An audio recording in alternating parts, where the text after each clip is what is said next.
冇火嘅時候，啲米食到㗎嘛。咁就十夠未啊？有啲即食，因為呢 O K 嘅，其實你 O K 嘅，其實冇乜所謂嘅。好難食到10個。唔緊要，你入咗先，因為都係頭先講嗰句啦，你一開就要做㗎啦，咁所以咧，你入咗就準備好先。嗱咁喺儲糧上面咧，有好多食品咧都可以做嘅。例如你話喂啲米，頭先阿朱兄講啦，喂啲米你要煮咗先可以食嘅喎。其實你可以先加工再入袋封佢都可以嘅。係。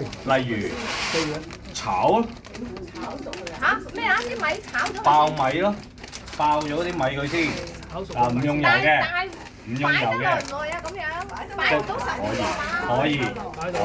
炒都得㗎，都得係㗎。唔落油啊？唔落油啊！唔落油。係乾炒啊！乾炒，爆咗佢，爆米係啦。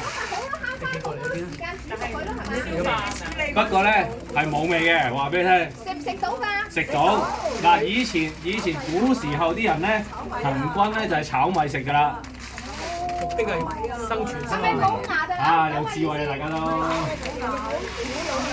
啲牙太差就咬唔到。唔會嘅，炒咗嗰啲米咧，其實係脆口嘅，冇硬嘅。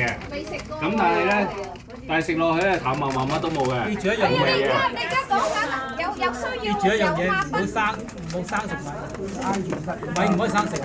啊，咁你加熱咗爆完，咁咪 OK 咯。因為生食米咧，會個胃脹嘅，會死人嘅。10倍。